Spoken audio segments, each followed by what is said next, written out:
అన్నం పెట్టినా ఇంకా అన్నం ఏంటి చేయమ్మా ట్యాంక్ ఫుల్ అయిపోయి నేను అటు ఇటు చూస్తుంటే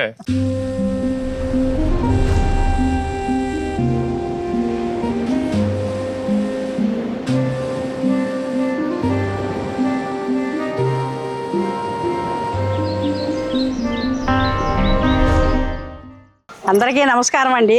ఈరోజు ఏడు జల్లలతో పులుసు పెడుతున్నాను. ఎలా చేయాలో చూపిస్తాను చూడండి.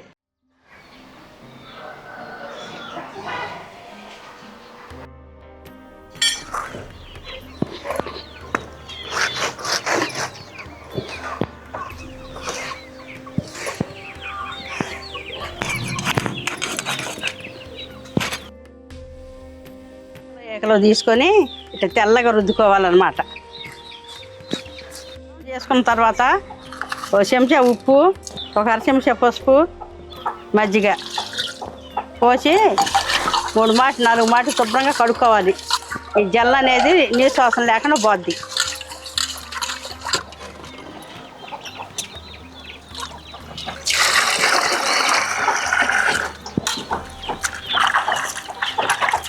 శుభ్రం చేసుకోవటం అయిపోయింది. కూర వండుతాను చూపిస్తాను రండి. 2 కిలోల జల్లలు తీసుకున్నామండి.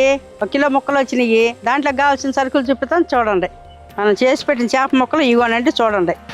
5 చిన్నులపాయ రెబ్బలు, తగినంత అల్లం, 3 చెంచాలు కారం, అర చెంచా పసుపు, తగినంత నూనె, 3 చెంచాలు గసగసాలు, తగినంత కొబ్బరి, 2 చెంచాలు ఉప్పు, తగినంత కొత్తిమీర, తగినంత చింతపండు, 10 పచ్చిమిరకాయలు, 1 పెద్ద ఉల్లిపాయ, కరివేపాకు. ముందుగా చింతపండు కడుక్కొని నానబెట్టుకుందాం.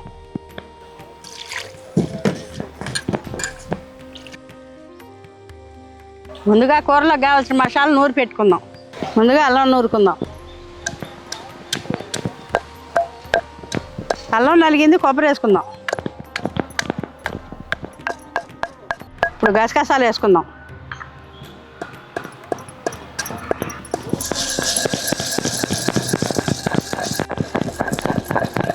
ఇప్పుడు చిన్నులపాయలు వేసుకుందాం. నలిగిపోయింది, తీసి పక్కన పెట్టుకుందాం.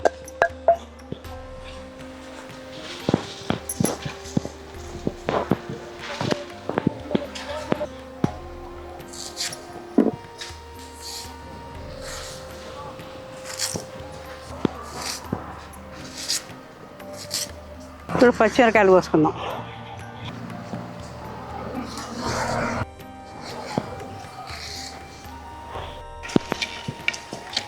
ఇప్పుడు దాకా పెట్టి కూర వండుకుందాం. దాకా ఆగింది, నూనె పోసుకుందాం. నూనె వేడెక్కింది, పసుపు వేసుకుందాం. ముందుగా ముక్కలు వేపుకుందాం.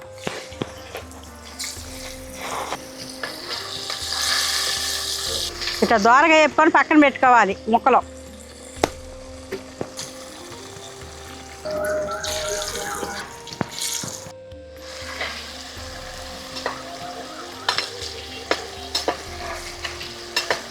ఇలా ఎందుకంటే వేపుకునేది ఇవి నీ శ్వాసన ఎత్తాయి, 7 జల్లలు కదా, అందువలన కొంచెం దోరగా వేపుకొని పక్కన పెట్టుకోవాలి.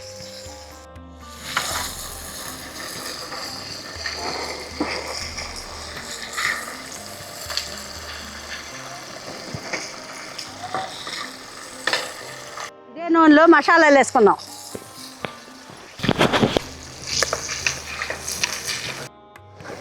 ఇప్పుడు ఉల్లిపాయ ముక్కలు, పచ్చిమిరకాయ ముక్కలు వేసుకుందాం. ఇప్పుడు కరివేపాకు కూడా వేసుకుందాం.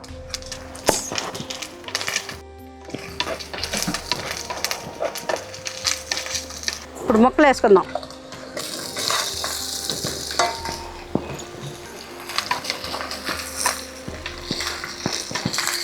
ఇప్పుడు కారం వేసుకుందాం. ఇప్పుడు మనం పిసుగు పెట్టిన చింతపండు పులుసు ఉంది కదా, అది పోసుకుందాం. 2 చెంచాలు ఉప్పు వేసుకుందాం.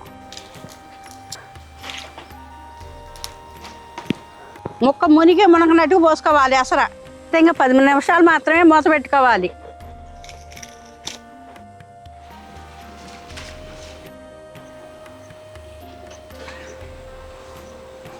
తీసి ఇప్పుడు చూసుకుందాం.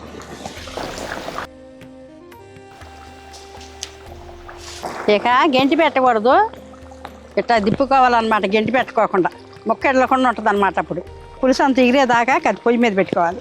నిమిషాలు ఉడికించి దించేసుకుందాం.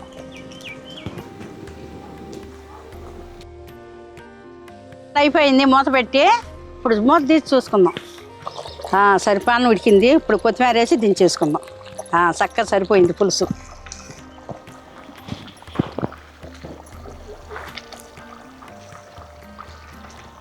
ఇప్పుడు మూత పెట్టి దించేసుకుందాం.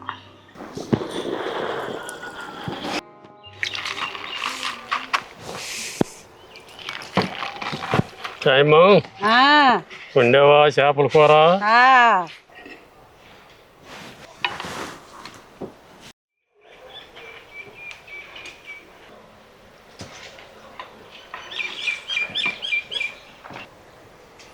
కాలుతుంది చాయమ్మా.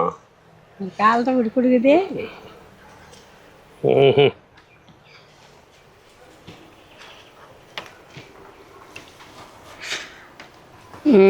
బా ఏం అద్భుతంగా ఉండవు చాయమ్మా. బా ఏం రుచిగా ఉండవు చాయమ్మా. ఎలా ఉందనా? ఎలా ఉండేది స్వామి, ఇలాగ తీసేసిందే. అందరికీ నమస్కారం అండి. మన కృష్ణానదిలో దొరికే వాటిల్లో రకాల్లో ఇది ఒకటండి, ఏడు జెల్ అంటారనమాట. వాస్తవంగా ఇది బాగా వాతం అండి. కానీ ఏంటంటే కనీసం నెలలో ఒకసారి అని తింటే మంచిది. వాతం వస్తువు ఏదైనా పిల్లలకు కానీ పెద్దలకు కానీ బలం అన్నమాట. కాబట్టి మాకు దొరుకుతాయి కాబట్టి మేము తెచ్చుకు తింటున్నామండి. ఎవరన్నా మా ఏరియాలో ఉన్న వాళ్ళు ఇవి వండుకోవాలంటే ఇది రెసిపీ చూడండి. మా నాన్న అయితే బాగుంది అన్నాడు. నేను కూడా ముద్ద దీన్ని ఎలా ఉందో చూస్తాను అనమాట. మా అమ్మకి మొహమాటం అండి కెమెరా ముందు భోజనం చేయటం అంటే. అందుకని చెప్పి అమ్మే కదా ఉండేది, అమ్మ కూడా రుచి చూసిద్దని చెప్పి ముందుగా ముద్ద పెడతాం జరిగింది అనమాట. మధ్యలో కొంచెం పెడతాను ఉంటాను. అది కూడా ఏంటంటే మన ఫోర్స్ మీద తింటమే, లేకపోతే తినదనమాట. కెమెరా ముందు తిందో, మా నాన్నతో పాటు కూర్చుని తిందో అంటే మా అమ్మని వెనకటి నుంచి అది అలవాటు అనమాట అని కామెంట్లు పెడుతున్నారండి కొంతమంది. అమ్మ తినలేదా అని. అమ్మ తినపోవడం కదండి, అమ్మ మొహమాటం. వెనక పెద్దవాళ్ళు అలవాట్లు అట్టుండే. ఇప్పుడేమన్నా అంతా యూత్ ముందు పెళ్ళాన్ని తింటుంది, తర్వాత మూడు తింటున్నాడు. కూర మాత్రం చాలా అద్భుతంగా ఉందండి, చాలా అంటే చాలా అద్భుతంగా ఉంది. కాకపోతే ఇందాక చెప్పినట్టే కొంచెం వాతం, ఏదన్నా వాత శరీరం ఉన్న వాళ్ళకి కొంచెం నొప్పులు అనమాట. వాతం ఉండదే బలం స్వామి. అవును బలమే కన్నానా. వాతం ఉండి వస్తే బలము. జల్ల ఏంటంటే కొంచెం ఉల్లు బేగ తీసిద్ది వాత వస్తు వాళ్ళకి.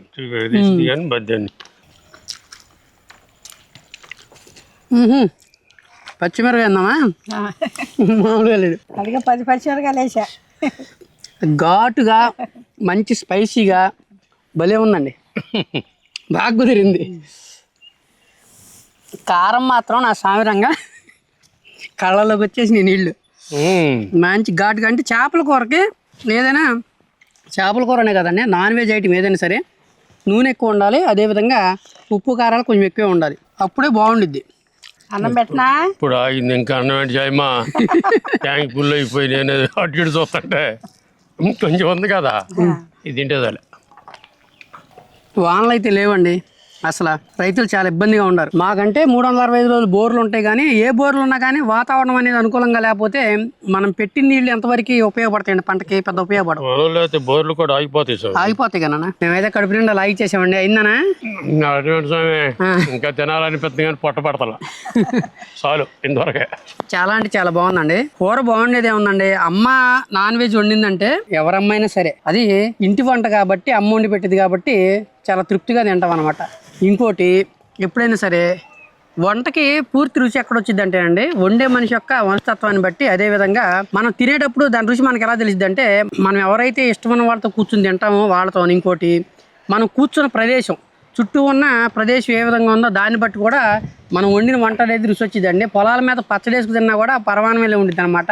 అదేనండి, చూశారు కదండి. ఇకపోతే ఏంటంటే ఎప్పుడైనా సరే ఒకటే తెలుసుకోండి అండి, మనం చూసినప్పుడు ఎవరైనా సరే ఈడేమన్నా తిక్కలోడు అనుకోవచ్చు, కానీ మనతో మాట్లాడిన తర్వాత మాత్రం అనుకోకూడదు అనమాట. అంటే దాన్ని బట్టి మనం ఏం అర్థం చేసుకోవాలి, మనం సమాజం మీద పట్టు సాధించాలి. అంటే ఏ విధంగా నిత్య జీవితంలో మన జరుగుతున్న వాటి మీద పట్టు తెచ్చుకోవాలి. తెచ్చుకుని అన్నీ తెలిసినా కానీ ఎదురు వాళ్ళు చెబుతున్నప్పుడు మనం తెలుసుకోవడానికే ప్రయత్నం చేయాలి తప్పితే ముందుగానే మనం తెలిసినట్టు మాట్లాడకూడదు అనమాట. అలా మాట్లాడితే ఏమైందంటే మనం ఇల్లుని కోల్పోతాం. అదేవిధంగా వీడు తిక్కలోడ్రా బాబు అనుకుంటాం అనమాట. అదే అనమాట, మనం మాట్లాడిన తర్వాత మాత్రం మన మీద ఎప్పుడూ కూడా తక్కువ అంచనా అనేది రాకూడదు. మనతో మాట్లాడినప్పుడు ఎదురువాడి ఉద్దేశం అనేది మారిపోవాలన్నమాట. ఇకపోతే చూశారు కదండి మా వీడియో కనుక నచ్చినట్టయితే లైక్ చేయండి, షేర్ చేయండి, కామెంట్ చేయండి అండి. మరిన్ని మంచి వీడియోల కోసం మా ఛానల్ సబ్స్క్రైబ్ చేసుకోండి అండి. ఉంటానండి మీ తెలుగు ఫార్మర్ గోపి. బాయ్.